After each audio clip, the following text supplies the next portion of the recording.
Al final, lo que está detrás de todo esto, señorías, es que la Generalitat Valenciana, en manos del Partido Popular, durante casi 20 años se ha convertido en una institución inviable.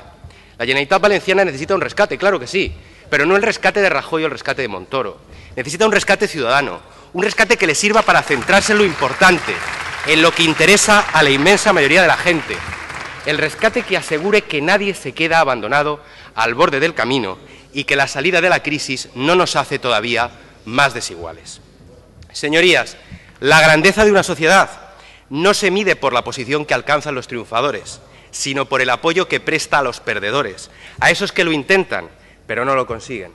Y por eso yo estoy convencido de que la sociedad valenciana, que creo que tiene esa grandeza, después de las próximas elecciones, promoverá que la próxima ley de acompañamiento que se traiga a esta Cámara otorgue más derechos a la ciudadanía, establezca nuevas fórmulas para luchar contra la pobreza y la exclusión social y sirva la nueva ley de acompañamiento, la del año que viene, para que la sociedad valenciana sea una sociedad más justa y sea una sociedad más cohesionada. Muchas gracias.